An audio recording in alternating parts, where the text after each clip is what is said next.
And we're live. Hey, hey, hey. This is Yassine Char with my buddy here, Patrick Riddle. Patrick, how are you doing, buddy? Doing great. It's good to be here, man. Yeah, I'm excited to do this call. The reason, a lot of people here, may be wondering, like, what has us getting together. We were talking about before we started this call. The reason I'm doing this call, and hopefully there will be a series of these calls with other high performers like yourself in the industry, is because it's been hard for me to find podcasts, to find blogs, to find like Facebook groups. I mean, now we've got the reunion. Shout out to Matt and Ross for putting together a great group. But there's not a lot of information out there about growing a successful real estate info business and coaching and SaaS and service, right? I've been working in this industry since 2013, and most of these conversations happen behind closed doors, right? And you got to pay 5,000, 20,000 to join in. And I don't have anything against that. I think a lot of these masterminds are great. But for me, I want to have these conversations without flying like around all the time, attending events and leaving my family behind. And I want to have these conversations in the open so we can invite the rest of like our peers, right, to join in on the conversation, so we can all learn from each other's experiences. And when I saw you and, some of the few others like Rafa and a lot of these guys and Mike, right, in the industry getting recognized as Tukama Club award winners, I thought, like, what a great way to get the conversation going. So technically, you're the first guest on the show, and I don't even have a name for the show yet, but, I'm honored to have you as the first guest here. Nice. Well, glad to be here. I'm looking forward to sharing some of the things that we're doing and some of the stuff that's just working really well. Beautiful. Yeah. So, I mean, the plan is for these calls and interviews is all focused on growing a real estate info product, coaching, service business, rather than talking about like real estate investing. And I think there are a lot of podcasts out there and shows like talking about private money and motivated sellers and all of that. But there's not many people talking about like growing the actual coaching business. And so I'm excited about this. So Patrick, why don't you tell us a little bit about your publishing model and what you've got going on right now? Cool. Happy to. And I'll just give a brief snapshot of my background in the space. When I first started out, when I first started learning about real estate investing, I just wanted to share it with others and teach it. Yeah.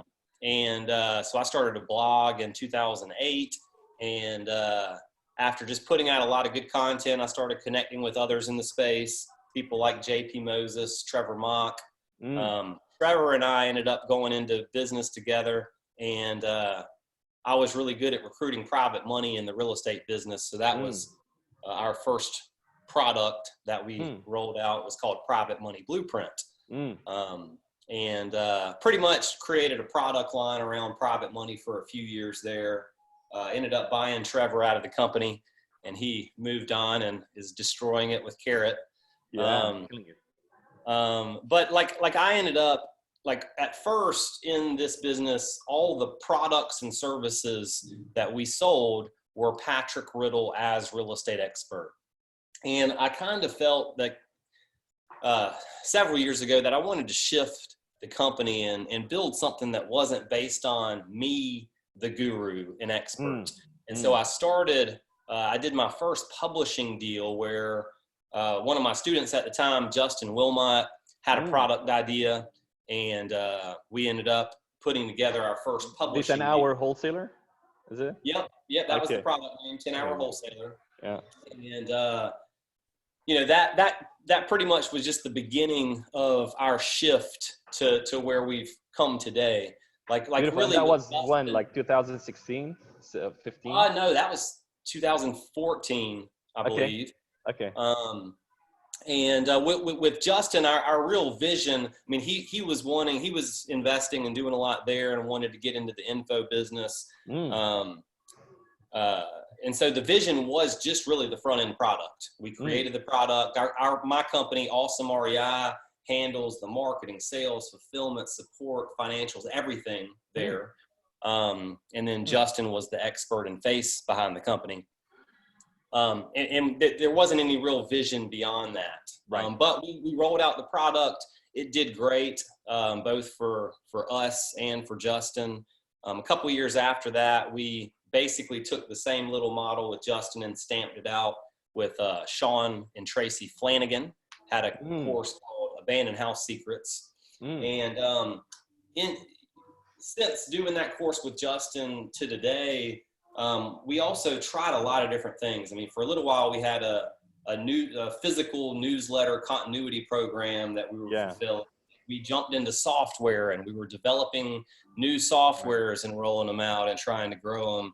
We in the past, since I got started, did a couple live events, sold a mastermind, did sold some group coaching. So have dabbled like in all kinds of a lot of products and services that can be sold to real estate investors. And a little over a year ago, or thoughts probably started about a year and a half ago, about our publishing model and how we could tweak it to how we could shift it to really capitalize on the one thing that we've just done best in all these years of being in this business, which is creating sexy front-end products with great hooks with other experts.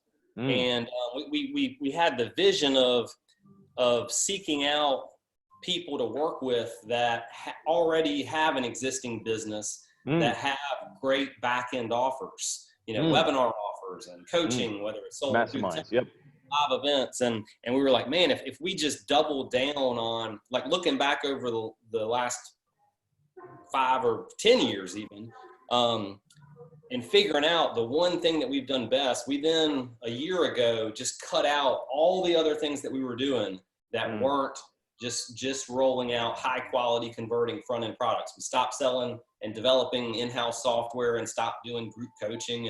And like the vision for the new model too, like our ultimate goal when we like basically partner up and work with a guru company is to be able to create a front end product that generates thousands and thousands of customers, of buyers to send to that. So, and the ultimate goal is the way we test new front end products that we roll out too is we first mail our internal list and get it doing good enough. We're split testing a ton, but once we get it doing well enough, we'll ask an affiliate friend or two to help us test and hop on and promote it. If they get good results, roll it out to the affiliate network, and then we start buying cold traffic.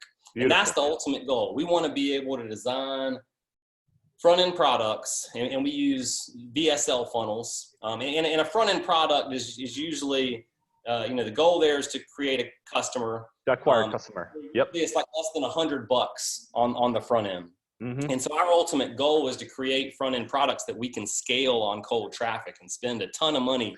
And when we're spending a ton of money on cold traffic, just trying to create a guru buyer lead that we can then pass off to the company to monetize through all their back-end products. Ultimately, we need, as the publisher of the front end, we need to keep as much revenue as possible. So with our structure that we have now, when we do a deal with a guru company, is our company, Awesome REI, handles everything from the product development, the marketing, sales, fulfillment, media buying, support, everything from creating the product first, but then from creating clicks all the way to creating a customer. We do all that, and we don't pay out any of the front end revenue to the guru company. It's all about just letting us create as many customers as possible. I mean, in direct marketing, customer acquisition, all you really want to do is just be able to break even. To recoup what you spent, and then you profit on the back end. That's the name of it. Even like companies like Agora Publishing, they go into the red for 6 months, right?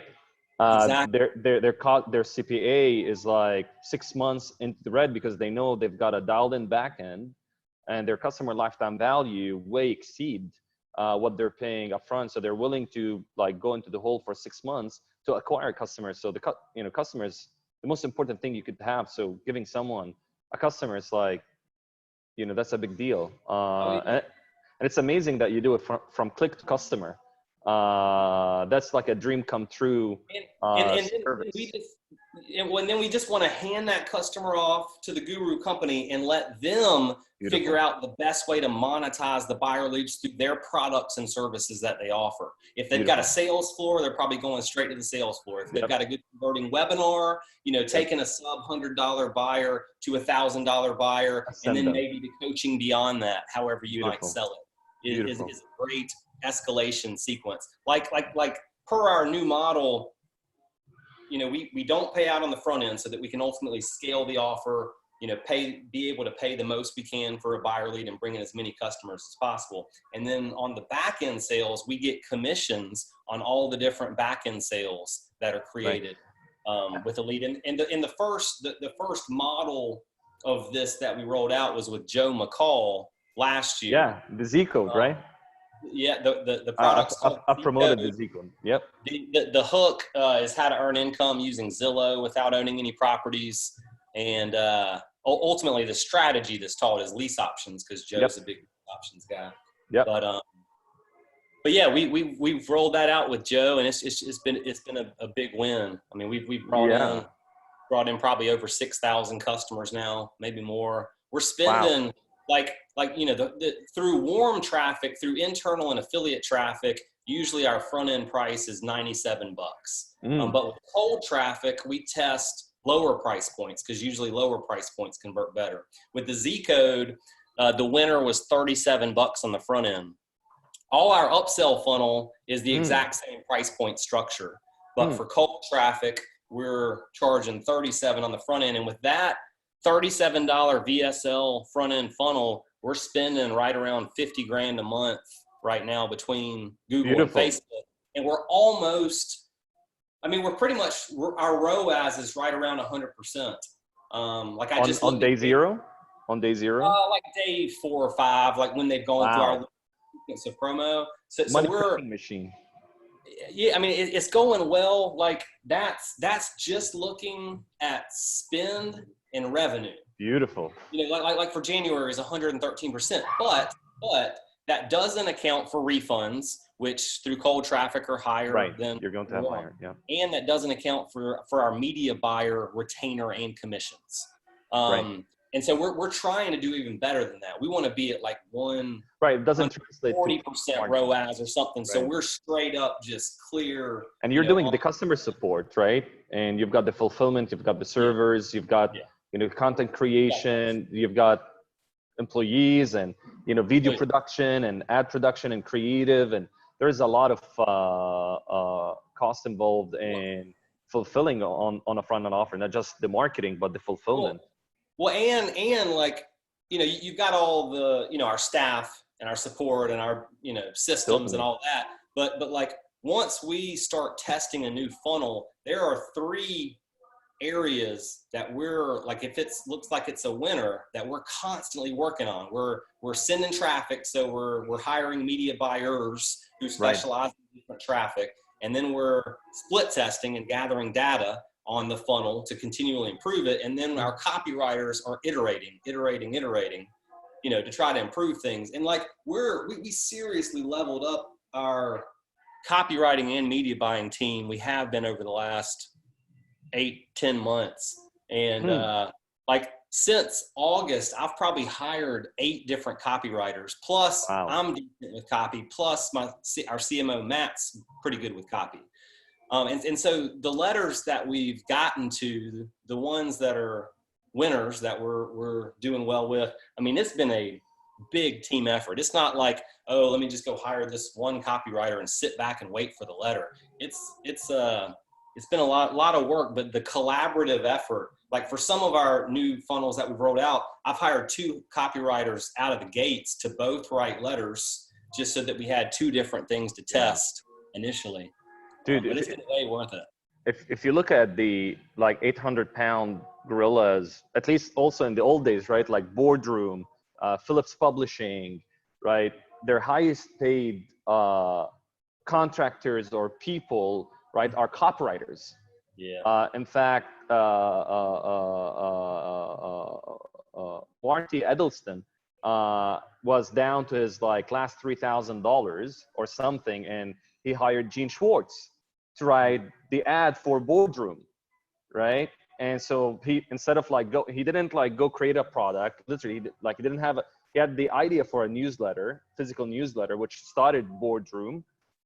He didn't like go create a product. He didn't like rent an office. He didn't do anything. What he gave all of his money to Gene Schwartz, which is probably the arguably the best copywriter who ever lived, who wrote Breakthrough Advertising, and he gave him all his money. And of course, now he bought the media, right? But he put all of his money, all the chips in. He paid Gene, and he bought news ad space. I'm sorry, space ad, and bam, that launched a multi-billion-dollar company. Boardroom.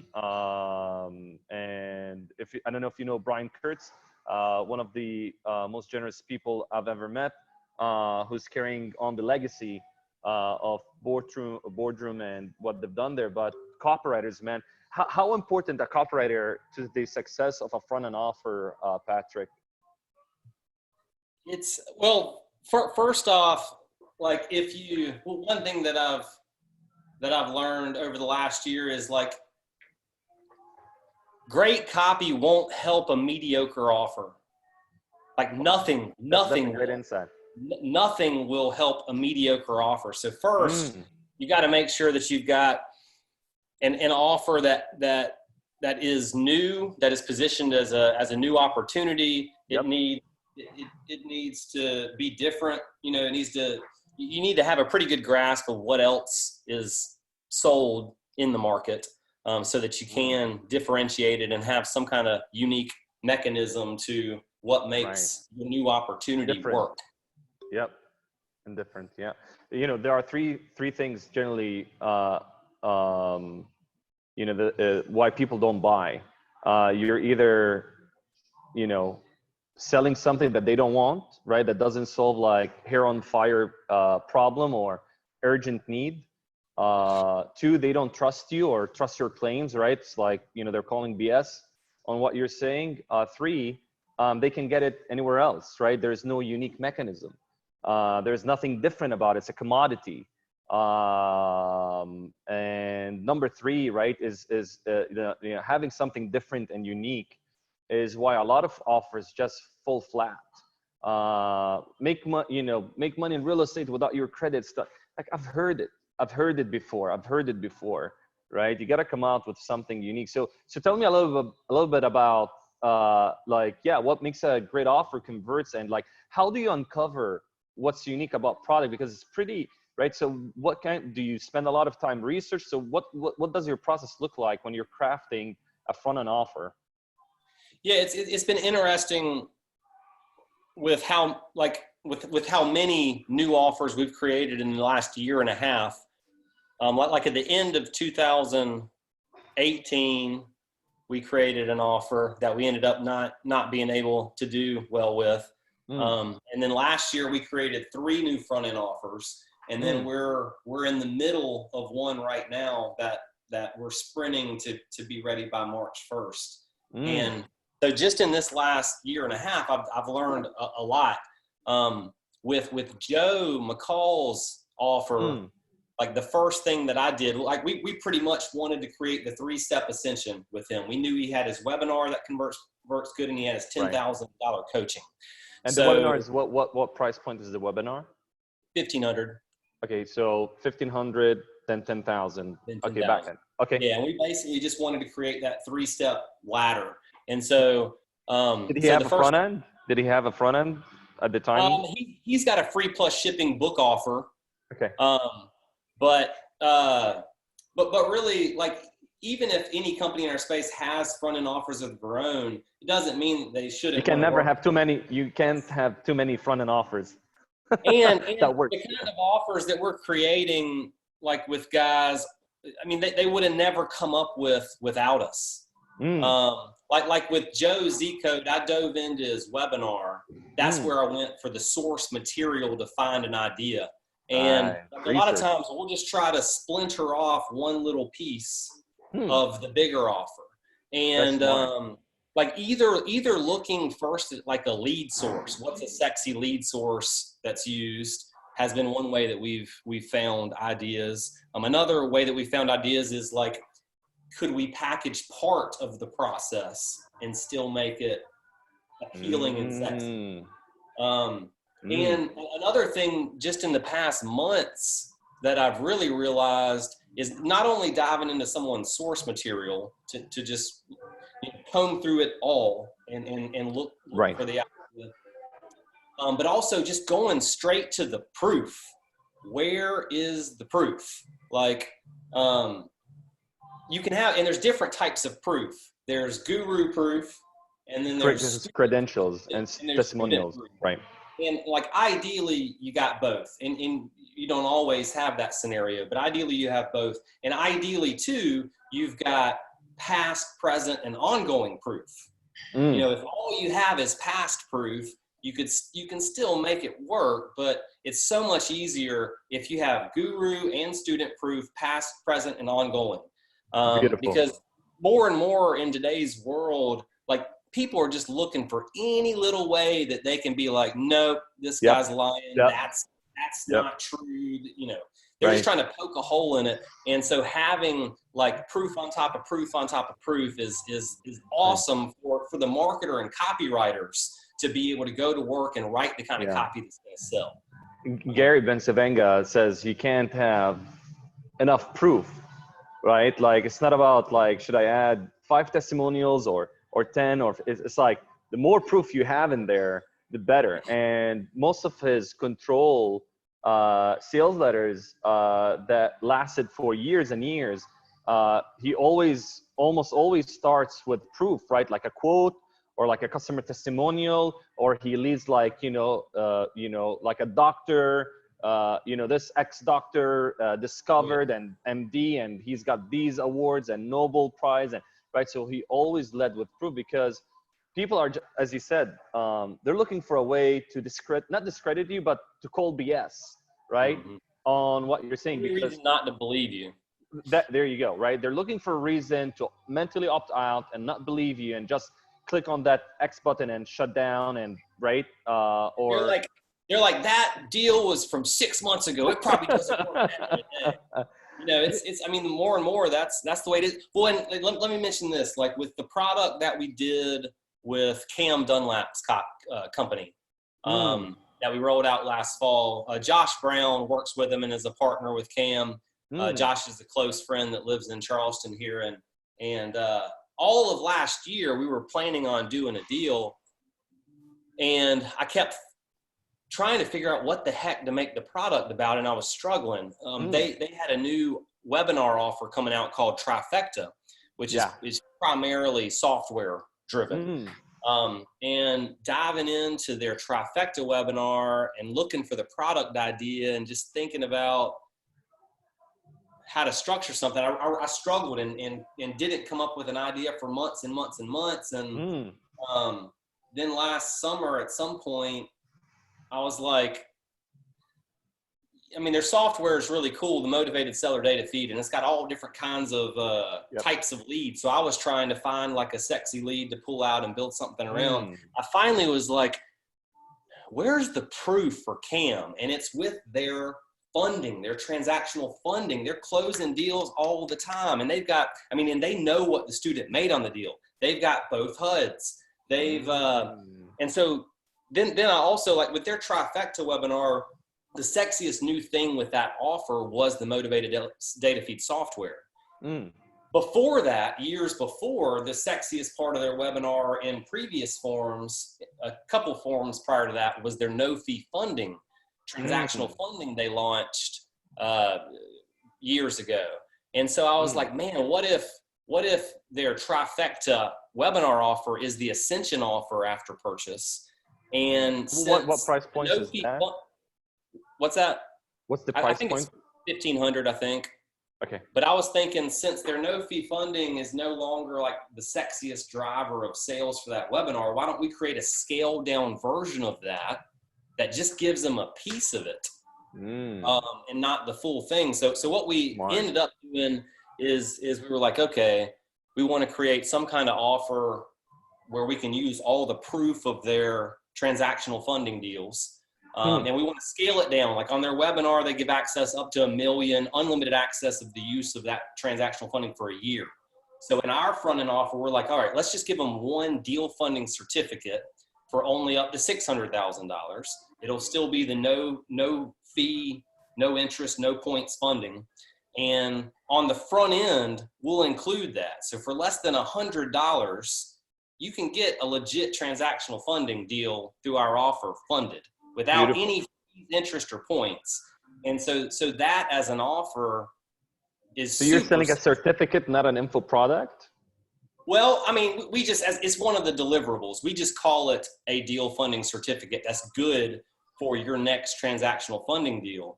And like most transactional funding companies offer to fund for like 2% of the loan or something.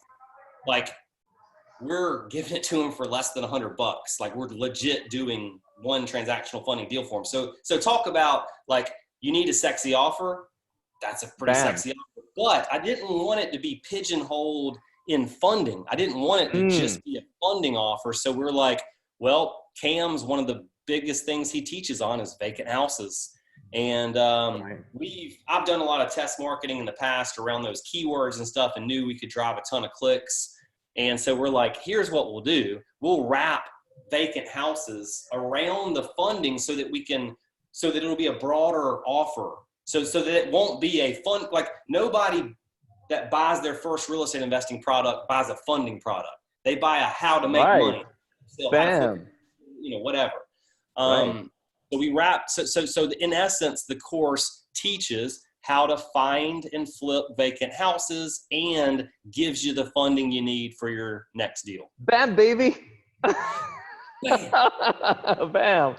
Dude, brilliant. Yeah, because you can't force the idea, right? It's just you gotta let it simmer. We're in the idea business, people over at Agora say, right? Or Mark Ford, one of the founders of Agora, right? Like we're not in the info product business, we're in the idea business. You gotta come up with hot ideas, right? And just like you said, right? It's an old offer, sitting on the shelf, not performing. You just took a piece of it, right? Wrapped it with a new idea, and just now you're like selling a ton of it. That's amazing, dude.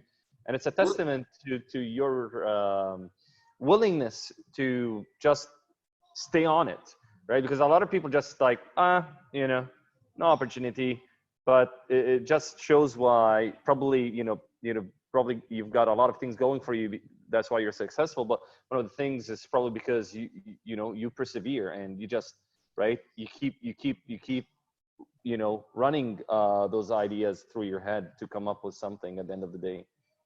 Well, and even when we have something working well, like I've been a lazy marketer in the past, you get a funnel doing well and then you don't touch it for a few years. Right. You're like, oh, let's just let it do its thing. Like with Z-Code, right after we rolled it out, it was doing well with some tweaks and stuff. And I mean, we look for the weakest parts of the funnel and iterate, copy, and test.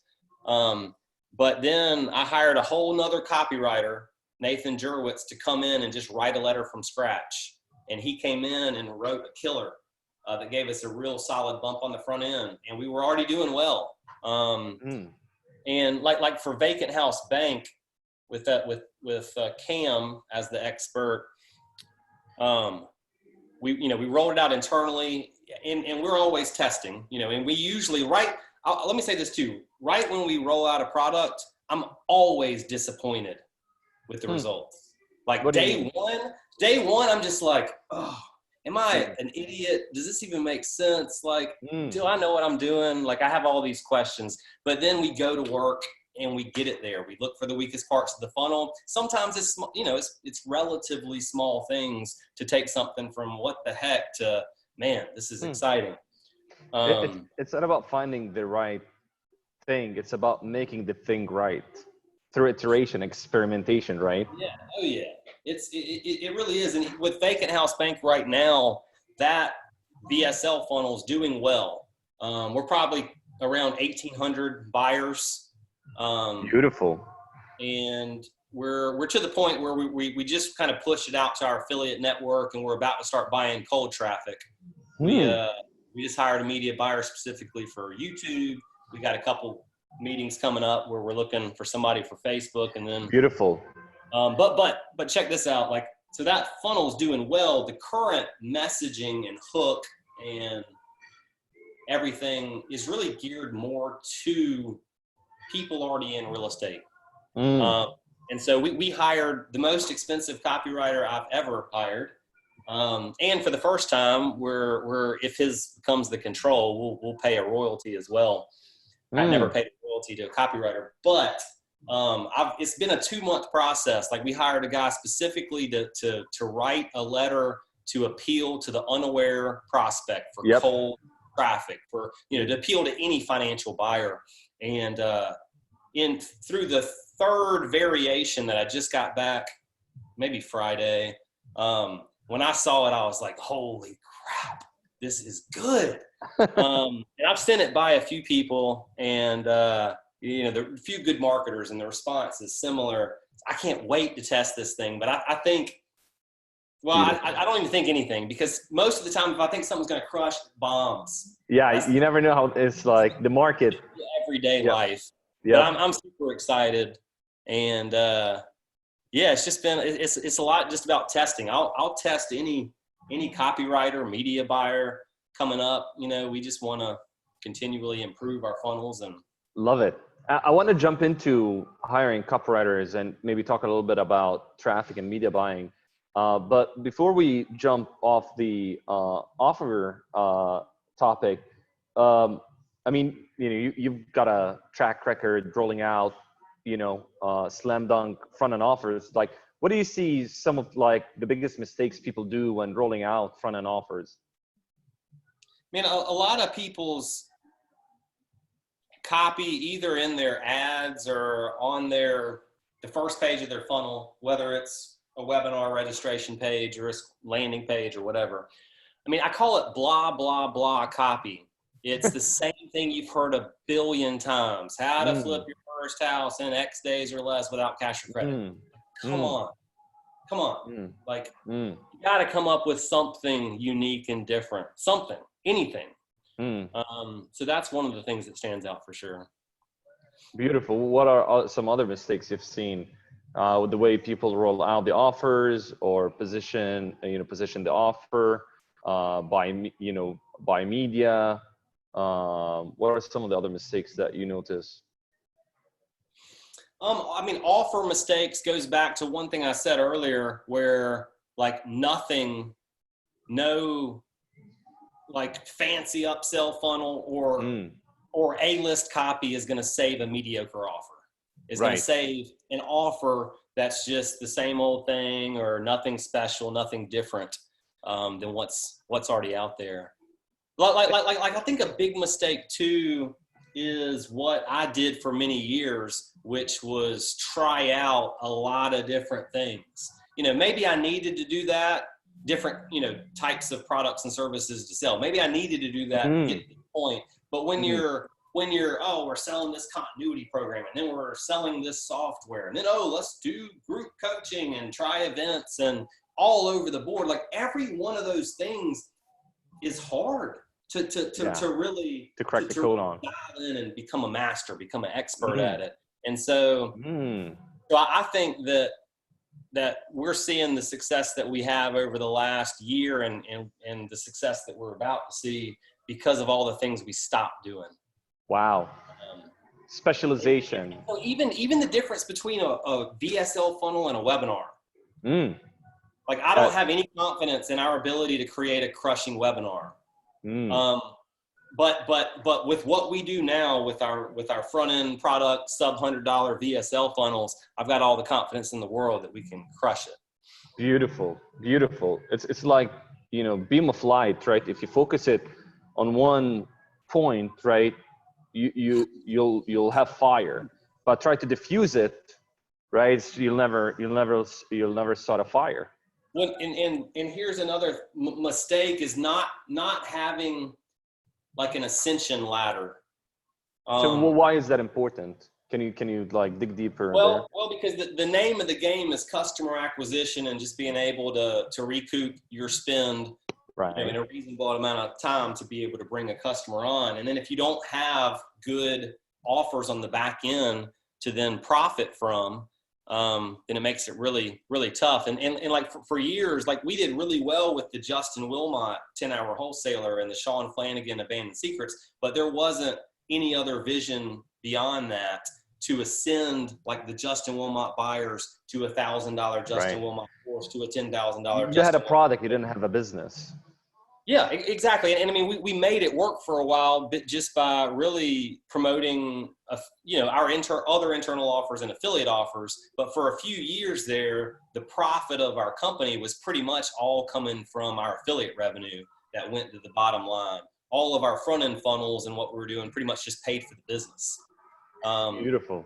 And so figuring out a way to be able to have, at least a 3-step ladder. The way that we do that now is by not doing any of that other stuff ourselves, but still being able to be compensated by it. By find the right people. With our guru, we work with people who have the offers that we can ascend their front end buyers to, and get paid from them. Yeah, and I'd love to talk about like what makes a great partner for you a little bit towards the end. So this is great. So when you're testing, when you roll out a new offer, so you talked, thank you for sharing a lot about your process of like coming up with offers and how you go about it and what makes great offers. So how do you go about like testing a new offer? Like what signals? So you said you first roll it out to your internal list, then you go to your JV network, and then you roll it out to cold traffic. So what are the signals? What are you looking for when you first roll it out to your customers? Do you have like a set of benchmarks you're looking for? Like, how do you know whether like an offer is like, okay, it's ready for affiliates or to go even to cold traffic? What are you looking for? Well, one thing to note is that internal list traffic really means nothing. Like you get stats and you can compare those to other internal stats, but it doesn't necessarily tell you how it's going to do to an affiliate list or other traffic. Why so? Maybe I'm asking the obvious, but for the benefit of the viewer. Because, typically if somebody's got a relationship with their list and they roll out a product to their people, it's going to convert a lot better than any other type of traffic. But we still like internally for our offers, I know the average amount of sales that we can bring in just from an email to a promotion. And that's like revenue per email is a metric that I like to pay attention to, whether I'm promoting internal offers or affiliate offers. The metric that everybody wants to hear in the space is EPC, earnings per click. That doesn't really tell the whole story. If you know your revenue per email numbers of a good, bad, excellent promotion, then when you mail any offer, that's the best way to compare to really compare it. I feel like I got a little off track. What was the question again? No, that's good. That's good. Like, how do you know, like, when it's time to, like, when you have a successful offer and it's ready, like, to scale?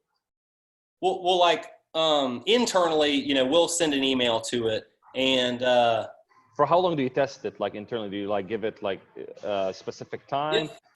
If we look across the funnel. So a typical funnel for us, like when we send the first email, we look at all the conversions across the funnel to judge kind of initially how it's doing. And we might go live with a new offer and send an email, and then the next morning look at the results, and then basically just press pause and say, hey guys, oh wow, we sent 1,500 clicks, this is what we're seeing, and this is a limited small data set, but this stops. Like, look at the percentage of, and we pretty much just look across the funnel. Like, if nobody took the upsell offer, we're like, holy crap, we got to go to work on the upsell. So you roll out with the entire like funnel with the upsells, downsells, and everything with just the core offer. You start with the core offer. When we go live, we've got basically an MVP version of the entire funnel, and our entire funnels look like a front end offer, an order form bump. Usually it's $27 on the order form. And then we have a upsell, a downsell, and a cross sell. So usually, it's, could you just want to make sure I understand. So you're sending traffic to a VSL. Typically it's a VSL or long form sale? Yep. Okay, VSL, and then it sends them to a checkout form, and that's typically sub 99, like $99 to $49. For warm traffic, the front end's 97 is what we usually go 97 with a $27 bump. $27 order form bump. Beautiful. And then once they process their payment, it takes them to an upsell. Any specific price point, the upsells that you typically start with? A lot of times we go with 197. Sometimes we've gone with 297. But we'll basically, we'll have a core offer for the upsell and a couple bonuses. If people say no to it, we just take away a bonus and offer them the same thing for cheaper. That's our core upsell downsell structure. And then whether you say yes or no to the upsell or downsell, you'll see the final cross sell offer, which sometimes ranges from anywhere from 97 to 297 for some of our different products. So when you say cross sell, are you selling like a different promise? Like if you're doing like the Z, so what's the cross sell for the Z code? Okay, Z code, we like to have our front end product be a how-to product in essence, mostly. So that then the upsell offer is how to accomplish what you have to do in the front end product faster and easier. That could be a system, a software. In the Z code, the front end product teaches them, how to generate leads through Zillow that they can make money with without owning real estate. And then the upsell offer is actually an outsourcing system. So we're basically saying, hey, the thing you just bought, you can hire somebody for $4 an hour to do all this crap for you. And that does pretty well. Like we've used web page templates before, which is like a lead gen system. And we've used softwares before that usually do well. Like if you teach a certain kind of lead source on the front end, and then you have a software, get it faster, automated, get it faster. That's a really good secret. So in the Z code funnel, the upsell offer is for instant outsourcing is what we call it. Plus a couple bonuses. We just take away a bonus and go from 197 to 97 and sell them the same instant outsourcing plus minus one of the bonuses from the previous. And then the cross sell, the final offer, we make it to everyone, no matter what they said to the upsell, downsell, is called instant accountability. And it's basically an accountability system that says, hey, if you're the kind of person that, sometimes you get real excited about stuff, but then you don't follow through, here's a system that's going to hold you accountable to get the results you want from all the stuff you just bought. Okay, interesting. And that offer is something we made up and put a little autoresponder system in place and have a process where when someone fulfills, they contact our support, they manually add them to the instant accountability system. And then it's a series of autoresponder messages that they're agreeing to respond to with what they did last week, what they need help with. Oh, beautiful. Whatever. Really easy to fulfill. Honestly, it doesn't convert that great. We haven't, maybe it's an offer problem, but with our cross sell in any funnel, we like to have something as a cross sell in addition. Cherry on the top. Hyper buyers that say yes, yes, yes, yes. Yep, if you throw something else, they're on a frenzy. Yes. Yeah, they're on a frenzy. They'll buy everything. Beautiful. But we're still maybe weekly, and we've stamped that out, that instant accountability offer into other funnels now because it's easy to fulfill. It's easy to just toss something there. And we've tried to write a little bit of different copy. I don't know if copy can make it convert better or if more price testing, which we have tested different price points, could work. But it's right now it's better than nothing because it pulls in additional revenue. And this is important. If you want a front end funnel that converts, your front end offer and upsell must both crush. That's the only way you're ever going to scale it. But all those other offers, the order form bump and the downsell and the cross sell, they all add a little bit more, to the average order average order value that you bring in for a customer, and every bit matters. Yeah. Or maybe take that cross sell, test it as a bump, right? Maybe even test it like as part of the fulfillment, as part of the core offer, it may increase consumption, which could lead to higher conversion on the back end, right? That could be better than in the upsell funnel. You're right. It could be a good Beautiful. bonus for the front end, or just utilize somewhere else in the funnel. You're a smart cart. Yeah, go ahead. Usually our order form bump is like if the guru has a book already, then like with Joe, we used his wholesaling lease options book. We had an audio version created of it. And so that's the order form bump. And what we did with Cam Dunlap, which was pretty cool. We create like executive summaries, like kind of like cliff notes for our video training programs. And what we did with Cam is we created a physical book from those cliff notes, from those executive summaries that we already give them PDFs for in the course. And I wish I had that book to show right now. But, we created the book itself, and it's a physical book, and it ships. But it's been converting great. Like 40% of the front end buyers freaking take it. That's killer. That's killer, man. Your partners are fortunate to have you. That you work so hard to bring them buyers and make sure that they you deliver them hot buyers on a silver platter. That's amazing, dude. Let me see if I can find the.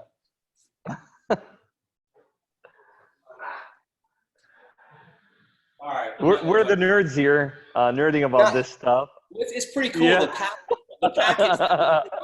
We don't do much physical mail, but like when we send them the book with Cam's offer, we send 2 little tickets to his next live event. We send a little 1-page letter to get them on their trifecta webinar, like a welcome letter. It's a pretty cool little package. Beautiful. But yeah, we make them look good. Beautiful. Well done. And that's like, if people don't have a good front end experience, good product experience, there's no way they're going to upgrade, right? If you don't deliver and even deliver on the front end, you're just right. You're killing that relationship. There's no way they're going to trust you. Like if you didn't deliver with $97, they won't trust you with 15, 10,000 or whatever that is on the back end. And with our model, if we're not getting back end sales, then we're screwed. We have to get, we have to be able to send these front end buyers into their back end so that we get paid, because the profit's in the back end. Yeah, totally. The connection is coming in and out. I don't know if I'm coming through for you. You are mostly. Just a couple times it's been a quick blip. Okay, and I mean we're coming towards the end here, man. This has been amazing. I wish we had more time. Maybe we do a follow-up call here to. I wanted to talk about copywriters. I wanted to talk about media buying, but unfortunately, we're almost out of time here. There's so much to talk about. You're a very. I was gonna say there was one other loop you opened that you said we would cover at the end, and my mind's like, what was that? I can't remember. But well done. Good job with the open loop. Well, so what? What I wanted to talk about is like, how do your deals work? Like, and feel free to share whatever you're willing to share. But how does like your publishing deals work? Like, what does the arrangement look like? What kind of structures do you put in place? Like, who makes an ideal partner for you? I'm sure maybe a lot of the listeners we have here would be interested in either like maybe working with you or partnering up with people who could deliver like a front end. And I'm not sure there is anyone else in the space who does what you're doing. But why don't you tell us a little bit about how you structure your deals? Well, and that was it. You had mentioned just talking about who makes a good partner with us. And okay, awesome. Now my mind is more at ease that loop is closed. We're looking for established guru businesses that are at least already doing millions in sales of their back end of their products, whether they have webinar offers. Ideally, they sell high ticket coaching. Ideally, they have a sales floor, that's ready for action. If not, then hopefully they at least sell a lot of coaching at their live events. We're really looking for the type of companies that can take a buyer lead and monetize it, through their products, services, coaching, software, pretty much everything they got. So if you're a business that has really good offers like that, and you've got good systems and processes and sales team to really make the most of it, that's who we're looking for. And as far as structure of the relationship, I mentioned earlier that our product team goes, like, we basically, on the product side and the marketing side of what we do, we make it to where all the guru has to do is show up. Like, all they got to do is show up, and we've got, from their source content, we've got the entire product outline built out and just handed to them on a silver platter to show up and teach. The marketing side, same thing. With any audios, videos, whatever we might need, we just hand off fully done scripts that should need little to no editing. Once we go live with a funnel, we're continually iterating copy, sending traffic, with our media buyers, and split testing to improve things when we've got a winner. With the front end product and offer that we create while we work with a guru, my company, Awesome REI, owns all rights to the product, basically to market, sell, and fulfill it. And we try to make it pretty easy to do business with us and to get out of business with us if any of us are not happy. So we do make it easy after a certain time period for either of us, just the publisher or the author, to move on, and then we just simply shelve the product. On the back end, like so far, the way each deal that we structure is different, because different companies that we work with have different expense structures for their different products and services and stuff that they sell. But at least kind of a standard we have now is if someone's got a webinar offer, we do the typical 50-50 split on webinar sales. We'll do on software, on a few deals so far, we've done 25% commissions on software. And then coaching and whatever high ticket sales, whether it's service sales or consulting coaching sales, that depends on a lot to do with the people that we work with and their expense structure and what they can literally, just afford to pay us, and for it still to be a win-win. Any company we work with needs to understand that our ultimate goal is to spend a ton of money and do everything we can to just recoup our spend up front so that we can all profit on the back end. So the companies we work with should want to pay us as much as possible, as much as they can, because who we work with, who pays us the most back end commissions per buyer lead that we send them, that's who's going to get our A-list resources, our rock star resources, copywriters, media buyers, and that's who we're ultimately going to be able to spend the most to acquire a customer. So that's who we're going to be able to scale far and wide on the interwebs with. Makes total sense. And I took off my video because my bandwidth is low. But so so are you saying you also, like, you pay the copywriters? We pay for everything.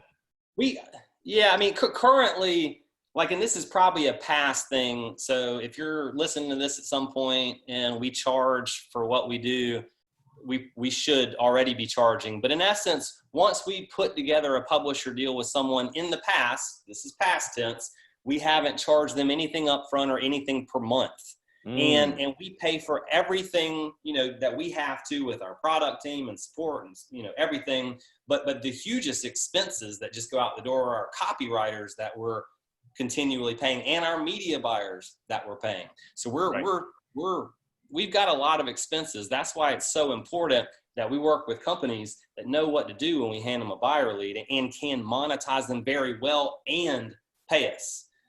That's beautiful, man. You're handing, your partners, customers for free. Well, technically, right? Without risk. Well, Maybe not for free, but without any risk. The Yeah, go only ahead. thing that the guru really has at risk in these past deals, and will probably charge in the future, like I said, but is time. The time that they've had to show up to record the product and record the marketing. And even once we go live with our media buying, I mean, we're sending over scripts to the guru to do videos or audios or whatever for us to test.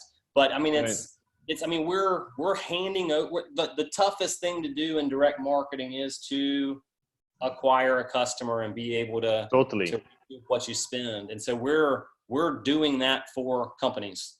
The name of the game is customer acquisition, and there's also invisible value, I guess, right? Because even if a front end offer flops and you're exposing them to all of these affiliates, right? You're creating a buzz around their name. You're positioning them as an expert in their niche. People are looking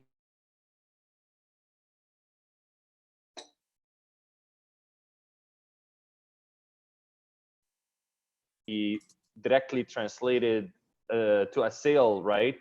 At least not immediately. But all of this buzz that you create for someone is also something that I think is critical here. Well, so how would someone reach out to you, Patrick, if they want to learn more about potentially partnering up with you? Email is probably best. It's Patrick at awesomerei.com. I'm not always the best at. Sorry. Could you repeat that? Could you repeat that? Yeah, Patrick at awesomerei.com.